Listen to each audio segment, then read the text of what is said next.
आज का today's trade Himadri chemical जोरदार तेजी। सुबह वीरेंद्र ने बताया बाजार खुलने से पहले कि इसमें एक फ्लैग ब्रेकआउट है, डेली चार्ट्स पे तगड़ा ब्रेकआउट और उसका आज रिएक्शन देखिए आप। हिमाद्री केमिकल दिन के उच्चतम स्तर पे बहुत स्ट्रांगली एक्यूमुलेट हुआ। डीलिंक एक और शेयर आपको बताया गया 9:30 बजे, सुपर शेयर रोज बरोज आपको ये दोनों सेगमेंट्स में 8:30 और 9:30 बजे आपको बताए जाते हैं पिक्स, जो कि फंडामेंटल और टेक्निकल ग्राउंड्स पे काफी अट्रैक्टिव प्ले होते हैं। डीलिंक पे आज जोरदार तेजी और ये फंडामेंटल पिक है, लेकिन आज के सत्र में ही आउट परफॉर्मेंस शो कर गया। फिलहाल 126.70 के लेवल पे कामकाज कर रहा है। पुंज लॉयड 2 सब्सिडरीज को न्यायिक प्रबंधन मंजूरी मिली सिंगापुर हाईकोर्ट से, पॉजिटिव खबर थी, उसका रिएक्शन स्टॉक पे दिखा। इंटरेस्टिंग प्ले आज टेलीकॉम सेक्टर बज कर रहा है और वो कंपनी है जो टेलीकॉम सेक्टर से जुड़ी हुई है, जैसे कि स्पाइस मोबिलिटी, श्याम टेलीकॉम, इन सभी स्टॉक्स में आज ट्रेडर्स बहुत एक्टिव है। Spice Mobility double digit returns दे रहा है, 200 दिन की एवरेज के ऊपर आया। निचले स्रोत से पुल बैक श्याम टेलीकॉम में देखने को मिल रहा है, ये स्टॉक भी जोरदार तेजी में है। बिनानी इंडस्ट्रीज थोड़ी देर पहले मैं चार्ट स्टडी कर रहा था, अच्छी तेजी में है, 50 दिन की एवरेज को ऊपर निकला। और इंफ्रास्ट्रक्चर देखिए, पैसा बन रहा है ऐसे मार्केट्स पे, तो वो इंफ्रास्ट्रक्चर स्टॉक्स पे बन रहा है। 2 स्टॉक्स जो आज बहुत एक्टिव है उसमें इमामी इंफ्रा, इनफैक्ट 3 हफ्ते में 82% का रिटर्न दे चुका है, और ARSS इंफ्रा 52 हफ्ते के उच्चतम स्तर पे। ARSS बहुत स्ट्रॉन्ग प्ले है। मेरे साथ इसमें मार्केट्स पे बात करने के लिए प्रदीप हॉटचंदानी जी जुड़े हैं। प्रदीप जी नमस्कार, स्वागत है आपका। सर सबसे पहले तो इंडेक्स पे कॉल बताएं, एक्सपायरी बेहद नजदीक है, किस लेवल पे एक्सपायरी करते देखते हैं, कहां पर कुशन है, सपोर्ट कहां पर, रेजिस्टेंस कहां पर अगले 2 ट्रेडिंग सेशंस के लिए? देखिए, पिछले दिनों जो वॉलेटिलिटी आई है उसके बाद जो रेंज है वो काफ़ी बड़ी है सपोर्ट और रेजिस्टेंस की। 7927 जो ब्रेक्जिट के बाद जो लो बना था वो एक इमीडिएट सपोर्ट है, और कभी भी जब गैप डाउन होता है तो वो जो गैप है वो एक रेजिस्टेंस का काम करती है। तो अभी आप जो गैप देखें तो 8188 से लेके 8100 के बीच में फ्राइडे को गैप बनी थी, तो उसी रेजिस्टेंस में निफ्टी ट्रेड कर रहा है। तो ये जो रीजन है 80 पॉइंट का, ये एक रेजिस्टेंस जोन है निफ्टी के लिए, वो ध्यान रखना चाहिए। तो फिलहाल एक स्टॉक स्पेसिफिक अप्रोच लेके चलना चाहिए। एक्सपायरी का वीक है जैसे आपने बताया, और रेजिस्टेंस जोन में ट्रेड कर रहा है, तो निफ्टी को अवॉइड करके स्टॉक स्पेसिफिक अप्रोच रखने का हम अपने क्लाइंट्स को एडवाइस कर रहे हैं। राइट, लेकिन काउंटर स्पेसिफिक बात करता हूं मैं आपसे। सबसे पहले तो आप ये इंडेक्स छोटे मझौले इंफ्रास्ट्रक्चर स्टॉक्स जो उस पे बात करते हैं। 2 स्टॉक्स ARSS इंफ्रा और इमामी इंफ्रा, दोनों के चार्ट्स देख के बताएं कहां के टारगेट्स पॉसिबल हैं सर, स्पेशली ARSS में। देखिए, दोनों ही काउंटर्स पिछले सालों में अगर आप देखें तो बहुत ही इन्होंने अंडर परफॉर्म किया है, इनकी काफ़ी पिटाई हो चुकी है, और वहाँ से फिर ये करीबन 1.5-2 साल का बेस बना के अप ट्रेंड में आए हैं। मेरे हिसाब से ARSS इंफ्रा 71-72 का इसका जो मेजर रेजिस्टेंस था उसके ऊपर ट्रेड कर रहा है। अगर इसके ऊपर ये सस्टेन कर लेता है तो मंथली चार्ट्स में एक फ्रेश ब्रेकआउट माना जाएगा, और उस केस में ये इवेंचुअली 106 और उसके बाद 130 के टारगेट्स दिखा सकता है। साथ ही इमामी इंफ्रा का जो आपने जिक्र किया, वहाँ पे भी एक अच्छा ब्रेकआउट मटेरियलाइज हुआ है वीकली चार्ट्स पे, मंथली चार्ट्स पे 53 के ऊपर, और उसके बाद इसने ऑलरेडी 73 तक का रनअप दिखा चुका है।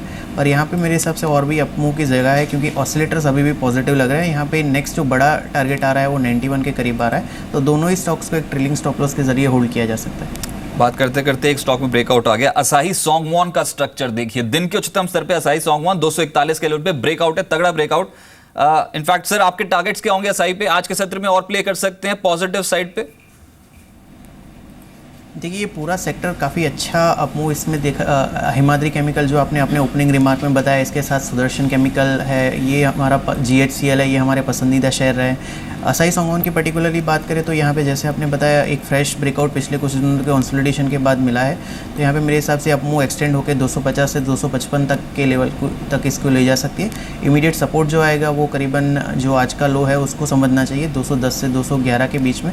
बट ओवरऑल एक अप ट्रेंडिंग काउंटर है, ओवरऑल सेक्टर अप मूव में है, तो डेफिनेटली लॉन्ग पोजीशन इस लेवल पे भी ट्रेलिंग स्टॉप लॉस के साथ इनिशिएट की जा सकती है। राइट, एक और स्टॉक, इनफैक्ट ये जो दो स्टॉक्स हैं, स्पाइस मोबिलिटी और श्याम टेली अपर सर्किट पे खड़ा हो गया आके, तगड़े मोमेंटम में था सुबह से ही। सर इन दोनों स्टॉक्स पे आपकी राय, स्पाइस मोबिलिटी और श्याम टेली पे? देखिए, श्याम टेली यूजुअली एक इलिक्विड काउंटर है, काफ़ी टाइम के बाद इसमें वॉल्यूम्स हुए हैं। यहाँ पे एक जो काफ़ी दिनों के बाद ये अपमूव आई है, तो थोड़ा सा एक्सटेंड हो सकता है। नेक्स्ट जो मेजर रेजिस्टेंस आएगा वो करीबन 42 के आसपास आएगा, वहाँ पे इसमें से ज़रूर ट्रेडिंग पोजीशन में से एग्जिट कर लेना चाहिए, क्योंकि ओवरऑल एक डाउन ट्रेंड में ही है। स्पाइस मोबिलिटी की अगर बात करें तो ये अपने 200 DMA के ऊपर पहली बार काफ़ी दिनों के बाद इसमें क्लोज आ रहा है। अगर ये 200 DMA के ऊपर सस्टेन कर लेता है, जो करीबन 18 रुपये के आसपास है, तो फिर इसमें एक अपमूव एक्सटेंड होकर इसको 23 रुपीज़ तक ले जा सकती है। कुछ और स्टॉक्स जहां पर तेजी बनी, बिनानी इंडस्ट्रीज 50 दिन की औसत के ऊपर, एवरेज के ऊपर निकला है आज के सत्र में। बिनानी इंडस्ट्रीज क्या लगता है यहां से और तेज होगा? 73 के लेवल पे खरीद लिया जाए क्या शेयर सर? जी 200 DMA के आसपास ये कंसोलिडेट कर रहा है और मेरे हिसाब से थोड़ी सी अपमूव और इसमें लग रही है। 81 के आसपास इसका जो वीकली चार्ट्स पे अगर ट्रेंड लाइन ड्रॉ करेंगे तो मेजर रेजिस्टेंस 80-81 के आसपास आ रहा है, करीबन यहाँ से और 10% ऊपर है। तो मेरे हिसाब से ये इसमें थोड़ा सा अपमूव की और जगह है। 71 के स्टॉप लॉस से इसमें बाइंग की जा सकती है। एक स्टॉक और पूछना, उसके बाद मेरे सहयोगी अंचल के पास चलेंगे। पुंज लॉयड देख कर बताएं, आज खबर है इसके तहत चल गया। सिंगापुर हाईकोर्ट ने 2 सब्सिडरीज के न्यायिक प्रबंधन को मंजूरी दी, लेकिन ये स्टॉक टेक्निकली कैसा लग रहा है वो आपको? 7% ऊपर। देखिए पुल बैक रैली मानेंगे, ओवरसोल्ड टेरिटरी में से काफ़ी बड़े डाउन ट्रेंड से गुजर रहा है। एक 200 DMA का रेजिस्टेंस है, वो इसको टफ रेजिस्टेंस प्रोवाइड करेगा करीबन 2390 2400 के आसपास। तो फॉर द टाइमिंग एक रैली आप राइड कर सकते हैं, पर ऑन द हायर साइड इसमें सेलिंग प्रेशर भी आएगा करीबन 200 DMA के पास। चलिए अब कुछ ऐसी टेक्नो फंडामेंटल पिक्स निकालने की कोशिश करते हैं, फंडामेंटल नजरिया जानते हैं। अंचल मेरे सहयोगी जुड़े हैं। अंचल बताएं, ब्रोकिंग हाउसेस के रडार पर पहला शेयर आज का कौन सा? शुक्रिया रजत। पहला शेयर आज के लिए लवेबल लॉन्जरे का रहेगा। देखिए एक अच्छी कंपनी है, अच्छा प्रोडक्ट लाइनअप है कंपनी का और सेल्स इंप्रूव हो रही है। साथ ही साथ एक स्ट्रॉन्ग Q4 नंबर्स कंपनी ने पोस्ट किए। अगर कंपनी का मुनाफे पे आप नजर डालें तो नेट प्रॉफिट करीब 3 गुना होता हुआ दिखा Q4 के अंदर। वहीं ऑपरेटिंग मुनाफा भी करीब 50% बढ़ा। लेकिन असली बड़ा ट्रिगर है वो है कंपनी पे कंपनी के ऊपर कर्ज ज़्यादा नहीं है, जिसकी वजह से बर्डन बहुत कम है। और साथ ही साथ हाल ही में कंपनी ने एडिडास के साथ करार किया था। देखिए पहले कंपनी एडिडास के लिए प्रोडक्ट्स बनाती थी, स्पोर्ट्सवेयर बनाती थी, लेकिन अब नए करार के तहत कंपनी स्पोर्ट्सवेयर प्रोडक्ट्स बनाएगी भी और बेचेगी भी। तो कहीं ना कहीं एक बड़ा ट्रिगर कंपनी के लिए हो सकता है। साथ ही कंपनी की वैल्यूएशन बेहद आकर्षक है। अभी मौजूदा कैश EPS कंपनी का करीब 14 रुपये का है, तो वहीं FY17 के लिए अनुमानित EPS 15.5 रुपये और P मल्टीपल महज 19 का। सेक्टर के मुकाबले बेहद सस्ते दरों पे शेयर अवेलेबल है। यहाँ से एक अच्छी अपसाइड होल्ड करता है और एक शानदार नंबर्स की उम्मीद की जा रही है। कच्चे माल लागत पे लगातार गिरावट देखने को मिल रही है, जो मार्जिन्स को सपोर्ट कर रही है। ये सभी कारण है जिसके चलते कारवी बुकिंग मानती है कि आप इसमें खरीदारी करके चलिए। लवेबल लॉन्जरी पे कारवी की तरफ से आपका पहला टारगेट रहेगा 320 रुपये का। चलिए स्ट्रॉन्ग अपसाइड देखने को मिल सकती है, लवेबल को रडार पर रखें। इनफैक्ट प्रदीप जी, ये जो टेक्सटाइल कंपनियां पिछले कुछ दिनों में स्ट्रांगली आउट परफॉर्म कर रही है। मैक्सवेल पे हमने ऑलरेडी रिटर्न्स देख चुके हैं। लवेबल अभी तक उतना स्ट्रांगली रिटर्न्स नहीं दिया, लेकिन फंडामेंटल्स बहुत बेहतर है। आने वाले समय के लिए रेवेन्यू विजिबिलिटी बहुत बेहतर।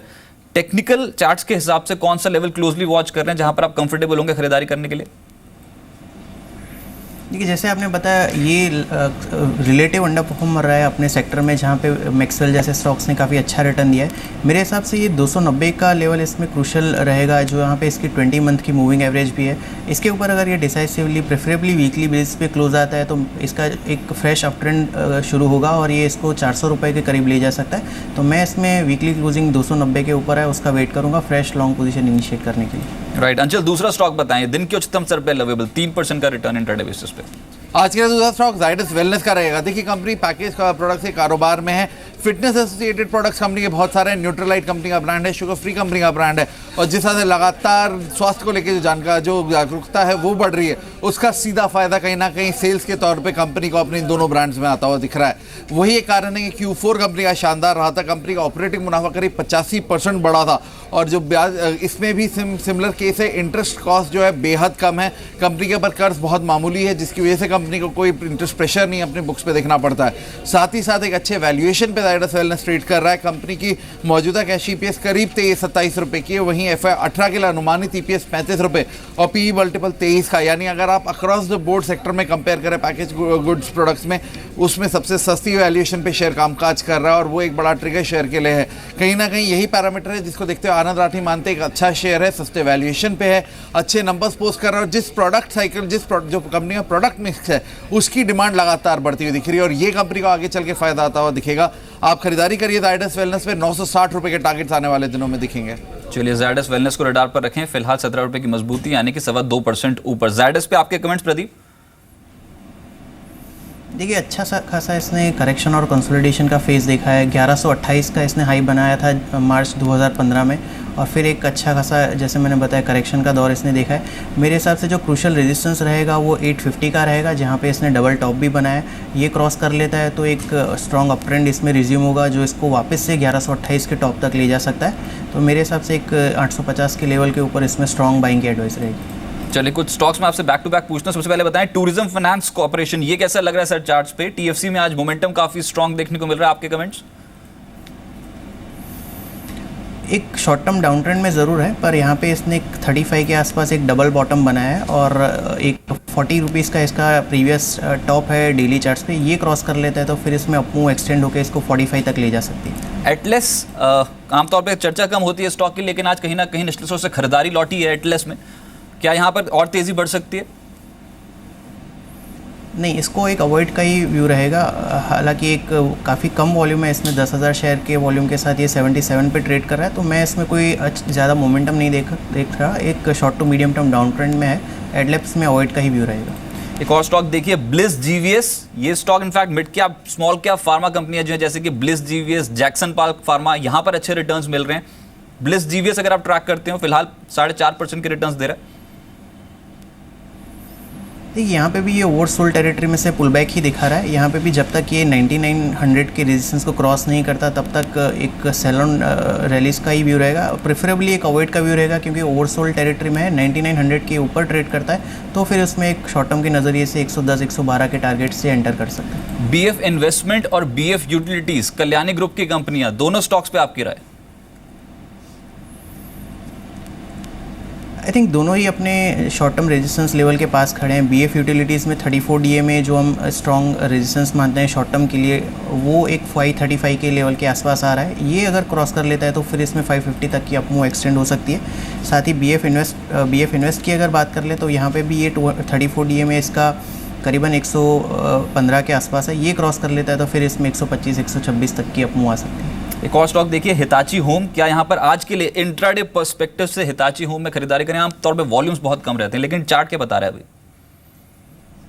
जी बिल्कुल, इंट्राडे के पर्सपेक्टिव से ये इवन पोजिशनल बेसिस पे 3-4 दिन के पर्सपेक्टिव से इसमें एंट्री की जा सकती है। स्टॉक्स ने अपने एक आर्ली चार्ट्स पे अच्छा ब्रेकआउट दिया है। मेरे हिसाब से 1365 जो इसका प्रीवियस हाई है डेली चार्ट्स पे, वो इमीडिएट टारगेट रहेगा। वो क्रॉस कर लेता है तो फिर इसमें 1500 तक की अपमूव खुल सकती है। फॉर द टाइम बीइंग एक 1270 के स्टॉप लॉस से इसमें लॉन्ग पोजीशन इनिशिएट की जा सकती है। चलिए, लेकिन अब एक इंटरेस्टिंग टॉपिक को छूते हैं। इनफैक्ट ये जो गिरावट आई है, इसमें एक सेंसिटिव मुद्दा ये है कि एफआईज की कुछ स्टॉक्स में तगड़ी होल्डिंग खड़ी है और बाजार पे अगर यहाँ पर और गिरावट बढ़ी तो हो सकता है कि एफआईज एग्जिट करते हुए नजर आए पर्टिकुलर पोजीशन से। संदीप मेरे सहयोगी इस पर डिटेल से बात करने के लिए मौजूद है। संदीप बताएं। शुक्रिया रजत। देखिए, रिस्क ऑफ ट्रेड बाजारों में देखने को मिल रहा है। अगर आप देखिए, ब्रेक्जिट का जो फैसला आया था शुक्रवार को, उसके बाद से एफआईज की ओर से बिकवाली के आंकड़े 2 दिन से लगातार देखने को मिल रहे हैं। इनफैक्ट उससे पहले से भी अगर आप देखें, एफआईज की ओर से अपनी जो कुछ पोजीशंस है उसमें ऑफलोडिंग देखने को मिल रही थी। अब बाजार में ऐसे बातें चल रही हैं कि ओवर ओन स्टॉक्स जो हैं जिनमें एफआईज की होल्डिंग काफ़ी ज़्यादा है, शायद उनमें कहीं ना कहीं प्रेशर देखने को मिल सकता है और छोटी अवधि में ही करीब 10 से 20% के आसपास की जो बिकवाली की गुंजाइश इन काउंटर्स में साफ तौर पर देखने को मिल रही है।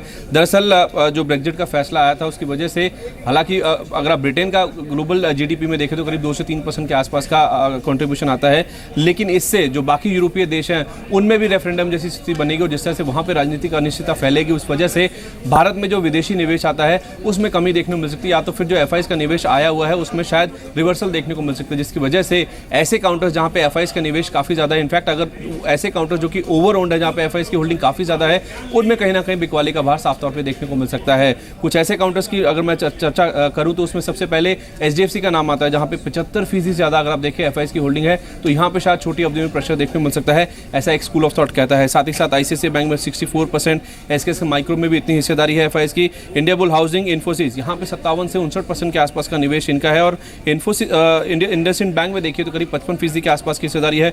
डॉक्टर रेड्डीज में करीब 53%, एचडीएफसी बैंक में 51 और यूपीएल में करीब 47% के आसपास का एफआई का निवेश है। तो उस लिहाज से अगर रिस्क ऑफ ट्रेड गहराता है तो ये कुछ ऐसे काउंटर्स इनमें छोटी अवधि में ज़्यादा प्रेशर देखने को मिल सकता है। चलिए, और इनफैक्ट यहाँ पर जो फाइनेंशियल स्टॉक्स हैं, ध्यान में ये रखिए क्योंकि होल्डिंग बहुत ज़्यादा फाइनेंशियल स्टॉक्स पे ही होती है एफआईएस की। HDFC, ICICI bank, SKS micro finance, India bulls housing, IndusInd bank और एचडीएफसी बैंक जैसे स्टॉक्स जो हैं उसमें एफआई होल्डिंग बहुत स्ट्रॉन्ग है। बाजार पे बिकवाली बढ़ती है तो ऑब्वियसली एफआईएस को अपनी होल्डिंग जो है थोड़ी ऑफलोड जरूर करनी पड़ेगी। तो कहीं ना कहीं एक सेंसिटिव इशू है मार्केट्स के लिए। लेकिन जो मैंने बाजार शो शुरू होते ही यहाँ पर बात की थी एचयूएल की, ये स्टॉक अब निचले सिरों से खरीदारी शो कर रहा है और इनफैक्ट हिंदुस्तान यूनिलीवर का कहना है कि ब्रेक्जिट से कंपनी पर कितना असर पड़ेगा ये आने वाला वक्त ही बताएगा। एचयूएल के MD and CEO Sanjeev Mehta के मुताबिक मॉनसून अच्छा रहने का अनुमान है जिससे गांवों में डिमांड बढ़ेगी।